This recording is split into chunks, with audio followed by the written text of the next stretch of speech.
Trump before God, the arrogance of power, the silence of conscience, and the reckoning to come. Donald Trump, you hold up a Bible as if it were your shield, but it is not faith you carry.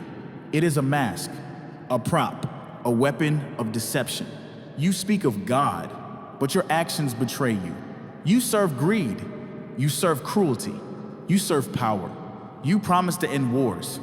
Instead, you became a merchant of death. Under your watch, U.S. arms sales shattered records. Tens of billions flowed into regimes that slaughtered the poorest of the poor. Your weapons turned weddings into funerals. Your bombs buried Yemeni children alive, and you grinned beside the men who ordered it. You claimed liberty, but when Americans demanded justice in 2020, you answered with force. Tear gas, rubber bullets, soldiers in the streets. You cleared Lafayette Square with violence for nothing more than a photo of yourself holding a Bible you never opened. You entertained whispers of martial law to cling to power. Liberty was your banner. Tyranny was your desire. You demonized the weak. You tore children from their mother's arms. You locked them in cages. Some never saw their families again. You mocked them as animals. That is your legacy, children crying in cages under your orders.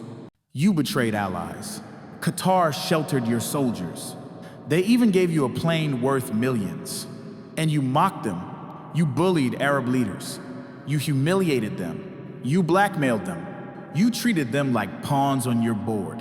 And with Saudi Arabia, you showed your corruption openly. You bragged that they gave you hundreds of millions, even billions in arms deals. And you smirked as you told them it was like change in their pocket. Change in their pocket while those bombs tore Yemeni children to pieces. You turned blood into pocket change. That is who you are. And still, you craved more. Benjamin Netanyahu, whose bombs filled Gaza with graves, nominated you for the Nobel Peace Prize. Peace from a man of war, awarded to a man of lies. You smiled as though it made you righteous. But it crowned you in hypocrisy. And darker still is the shadow of Epstein. You laughed with him. You partied with him. You called him a terrific guy. You praised his taste in younger women. Your words, your photos, your presence. You may deny now, but the victims remember. The world remembers. History remembers. You called yourself the champion of workers, but coal miners never saw their jobs return. Families never saw their health care. Mexico never paid for your wall. And then there is your money. Before office, you were drowning in debt. Hundreds of millions owed. Businesses collapsing. Your empire crumbling. After office, suddenly you boasted of billions. Suddenly debts erased. Suddenly fortune restored. Where did it come from?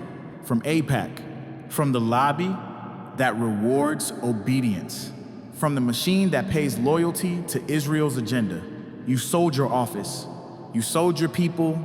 You sold your country. And you lined your pockets with blood money. And still, the question lingers. What are you afraid of? Are you blackmailed by Mossad? Do they hold your secrets? Do they own your silence? Do they whisper commands you cannot resist? If so, you feared men more than God. You bowed to handlers instead of truth. You chose cowardice over conscience. You chose chains over freedom. Donald Trump, you are 79 years old. The dusk of your life has arrived. You cannot buy more years. You cannot hide in towers of steel. You cannot bury yourself in gold. The rallies will vanish. The crowds will scatter. The money from AIPAC will remain behind, and you will stand naked before eternity. What will be written of you? That you caged children, that you armed tyrants, that you betrayed allies, that you mocked friends, that you bragged about Saudi billions while Yemeni children died, that you smiled as Netanyahu nominated you for peace while Palestinians filled their graves, that you laughed with Epstein, that you lied while your people suffered, that you sold your soul for AIPAC's money.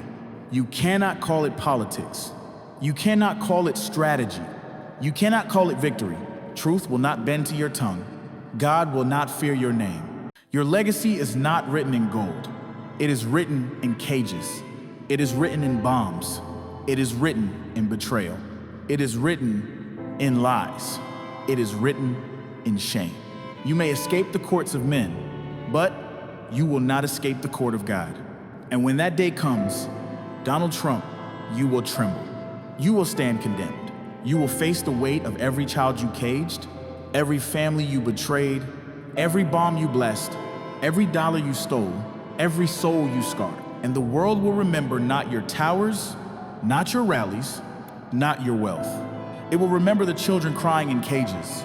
It will remember the graves in Gaza. It will remember the families torn apart by war. It will remember the arrogance, the cruelty, the betrayal. And your name will echo through history, not as a savior, not as a leader, but as a warning, because in the end, Donald Trump, all power crumbles, all wealth fades, all lies fall silent, and only truth remains. And that truth is this: God is not mocked, and every soul you wronged will stand as witness against you.